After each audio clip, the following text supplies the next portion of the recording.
Aujourd'hui, on va analyser une vidéo qui est sortie il y a une dizaine de jours sur une vente aux enchères qui s'est passée en France pour des cartes Pokémon.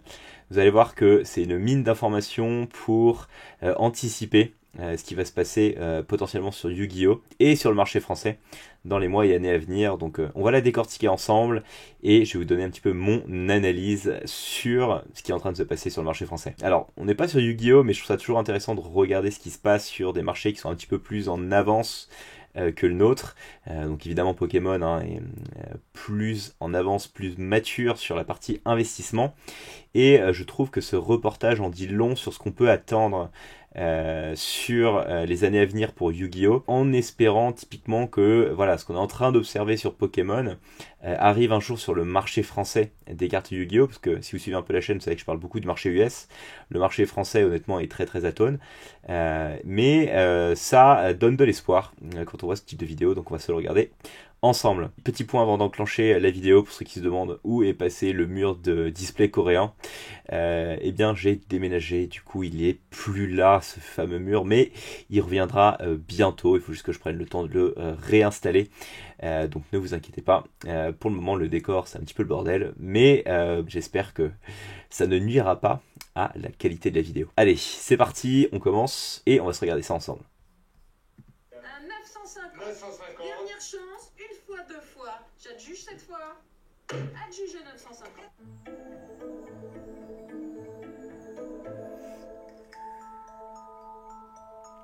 Pokémon.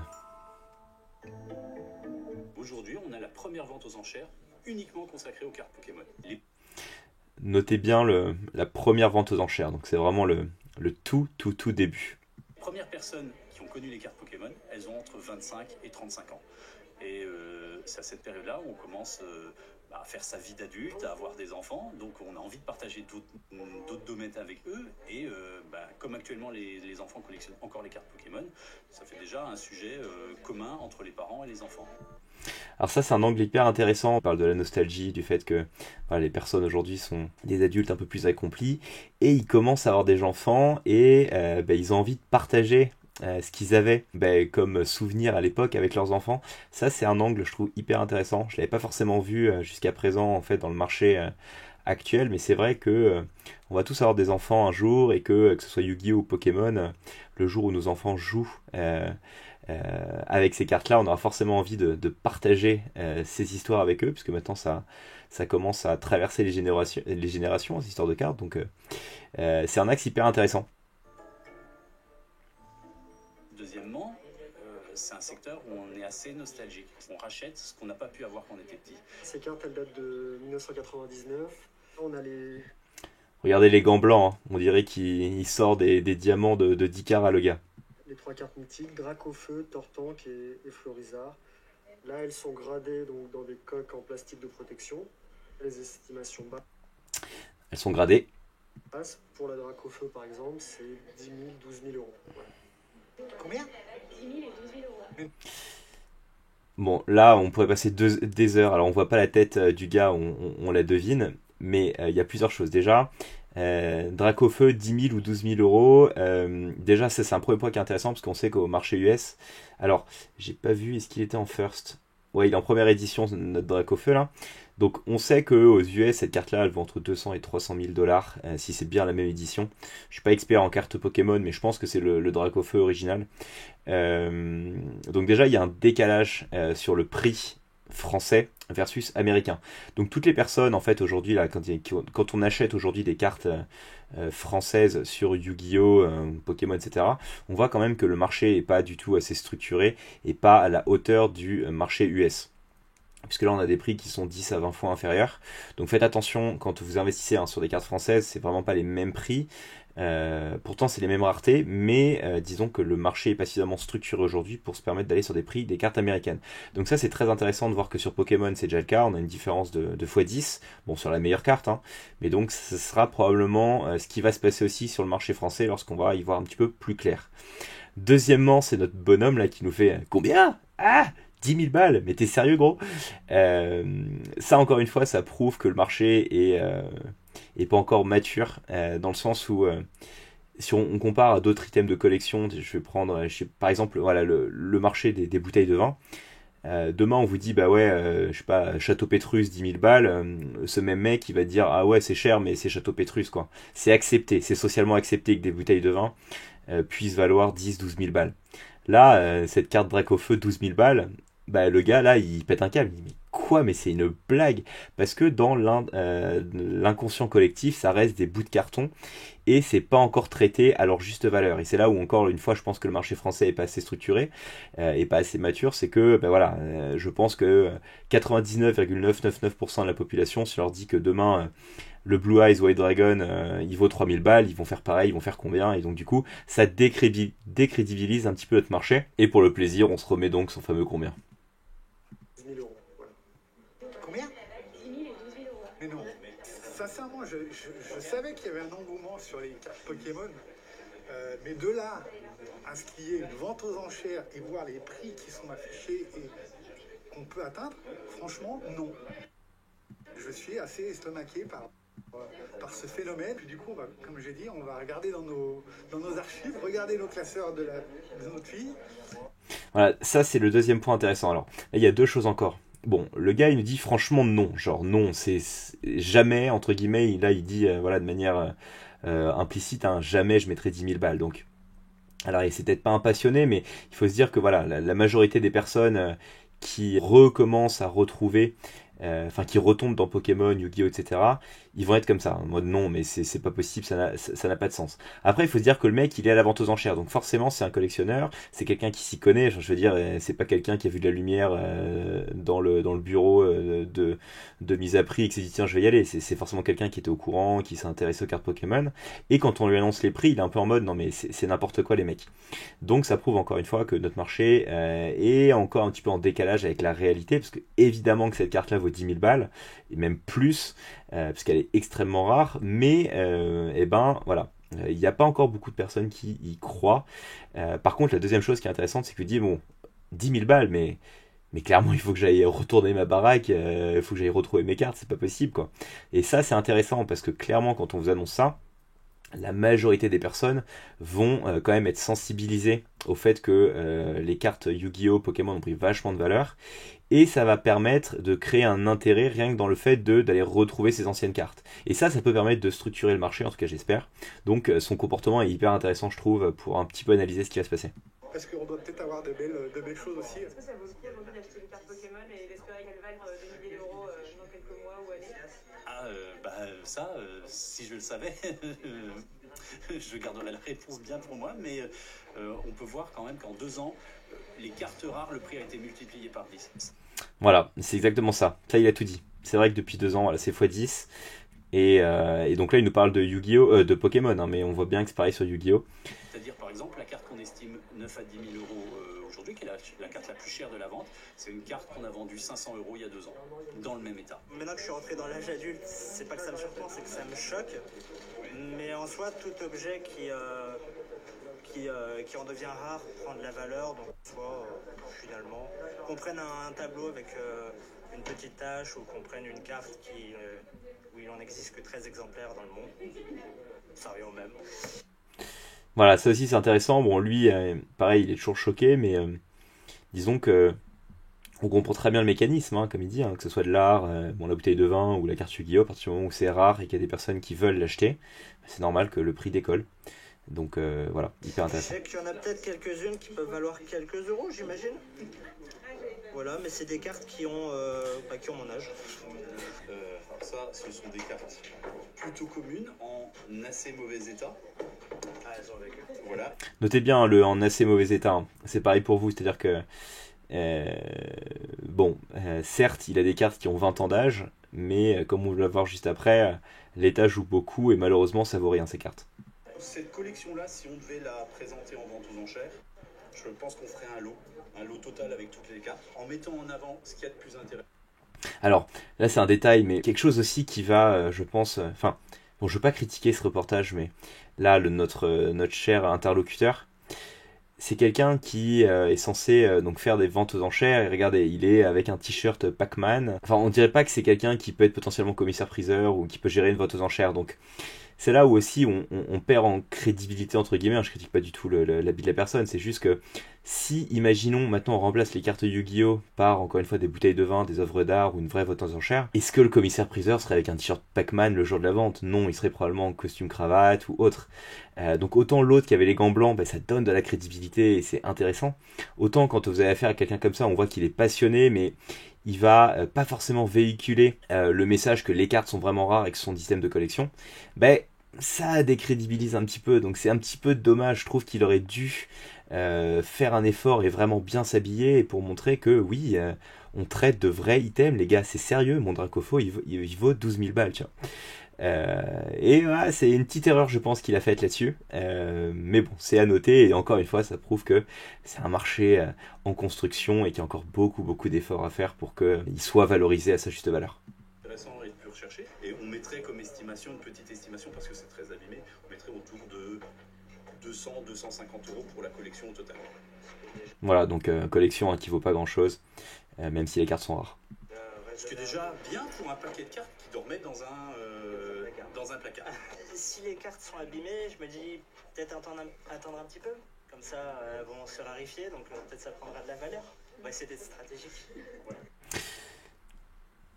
Ça n'engage que lui, mais voilà, c'est encore une fois disons qu'il faut voir le processus logique de la personne. C'est-à-dire qu'effectivement, aujourd'hui, 200-250 euros, la nostalgie est trop forte, autant les garder parce que c'est pas énorme, tu vois. Par contre, effectivement, quand les top cards sont vraiment inatteignables, peut-être qu'il y aura plus de personnes qui voudront juste mettre la main sur ce type de collection en lot, et que le lot ne vaudra plus 200 ou 250 euros, mais peut-être 1000, 1250 euros, 2000, 3000 euros, je ne sais pas. Mais donc c'est encore une fois intéressant de voir que voilà, ce sont des personnes qui découvrent le prix maintenant des cartes Yu-Gi-Oh, un petit peu les processus de réflexion qu'ils vont avoir. Donc ça, qu'est-ce que ça veut dire? Ça veut dire que potentiellement beaucoup de personnes vont penser comme lui, ne vont pas mettre sur le marché leurs cartes abîmées, mais que le jour où ça commence à prendre de la valeur, il va peut-être ressortir sa collection et se dire ok, j'ai peut-être la vendre à 500, 1000, 1500 euros. Mais donc ça veut dire qu'il va y avoir aussi beaucoup d'offres de collections un petit peu abîmées dans les mois et années à venir. Donc ça peut mathématiquement freiner un petit peu la croissance des prix.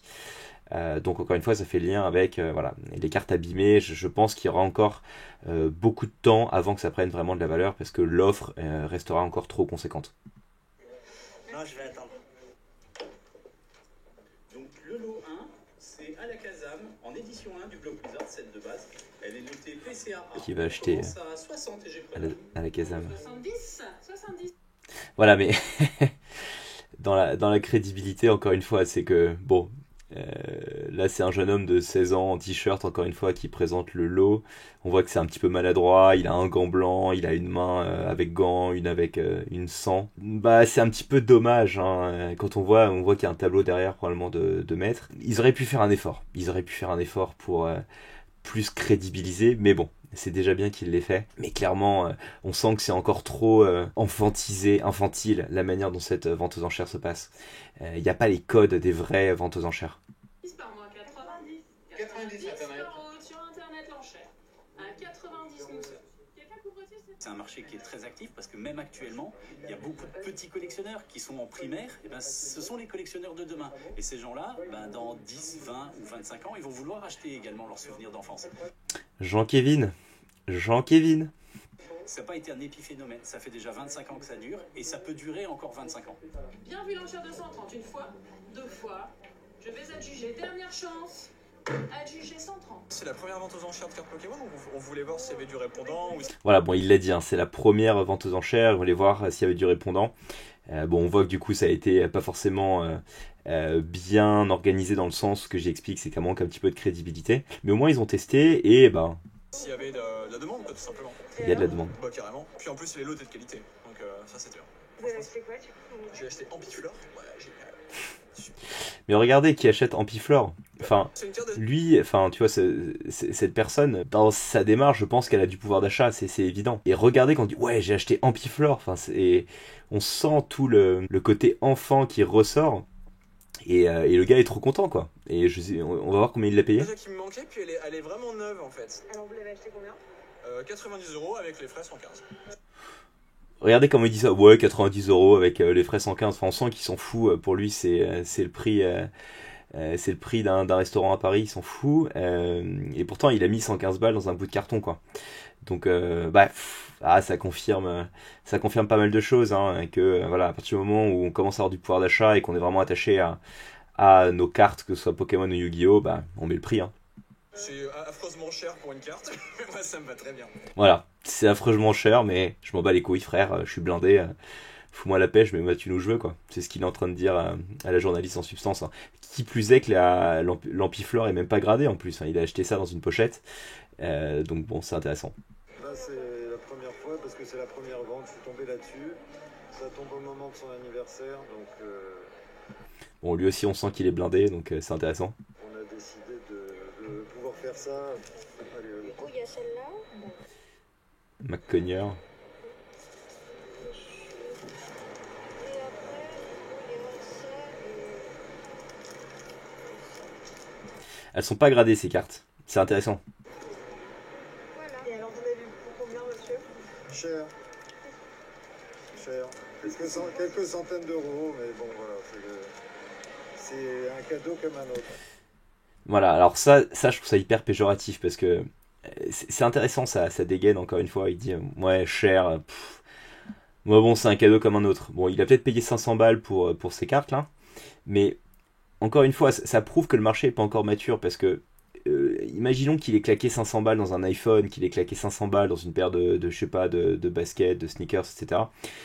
Il aurait pas eu cette réflexion là. Il aurait dit, bah ouais, c'était cher, mais bon, ça reste un iPhone, enfin tu vois, c'est une super qualité ou autre. Là, il est en mode, quel cadeau inutile, mais bon, ça fait plaisir à mon fils.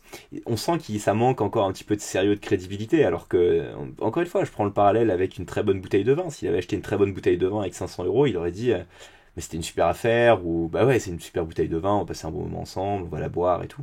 Certes, donc, voilà, ça prouve que le marché est encore à construire.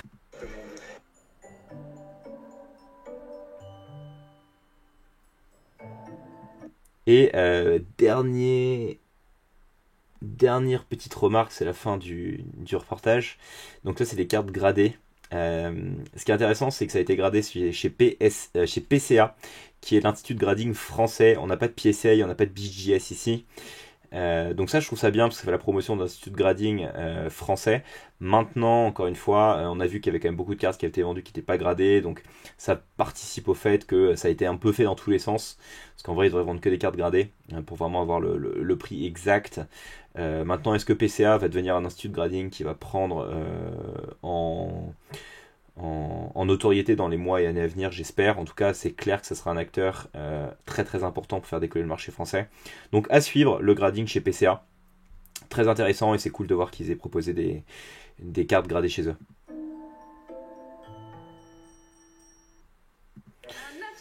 Voilà, bon, on a fait le tour de la vidéo, donc voilà, pour résumer, hein, on voit que c'est un marché qui commence un peu à frétiller en France. C'était la première vente aux enchères, c'était chez Pokémon évidemment. Yu-Gi-Oh, il n'y a pas encore eu, mais c'est fort possible qu'il y en ait. Et si on regarde, alors là vous voyez pas, mais je vous mettrai le lien de la vidéo dans la description. Ça a été vu par 500 000 personnes, si on peut le voir. Et bon, on pourrait passer des heures à regarder les commentaires, mais voilà, dire qu'à l'époque on était millionnaire sans le savoir, maman pourquoi t'as viré mes cartes, et dire que j'avais toutes ces cartes dans ma collection, j'étais riche en fait, bon bref. Bon, on pourrait se taper des grosses barres. C'est vrai qu'il fait penser à Ludovic, c'est le gars qui se fait interviewer. Bref, donc voilà, donc on voit que ça crée de l'engouement. Il y a eu énormément de commentaires, 1625 commentaires. Enfin bref, il y a beaucoup de choses intéressantes dans cette vidéo, et ça laisse présager de très très bonnes choses pour notre marché français et pour Yu-Gi-Oh! Donc il faudra suivre ça avec attention, et c'est pas improbable que dans les mois à venir on ait la même vidéo du Parisien, mais pour Yu-Gi-Oh! Voilà, j'espère que cette vidéo vous a plu. Comme toujours, n'hésitez pas à me partager vos impressions. Qu'est-ce que vous pensez du marché français? Est-ce que, comme moi, vous sentez qu'il y a quand même un peu de frétillement et que ça commence un peu à bouger? Je suis curieux d'avoir votre avis en commentaire. N'hésitez pas à partager, commenter, liker les vidéos. Surtout, n'oubliez pas de vous abonner, ça participe au bon développement de la chaîne. Et quant à moi, je vous souhaite encore une fois de très bons investissements dans les cartes Yu-Gi-Oh! Rejoignez le Discord pour ceux qui ne l'ont pas encore fait. Et je vous dis à très vite pour une nouvelle vidéo. Ciao!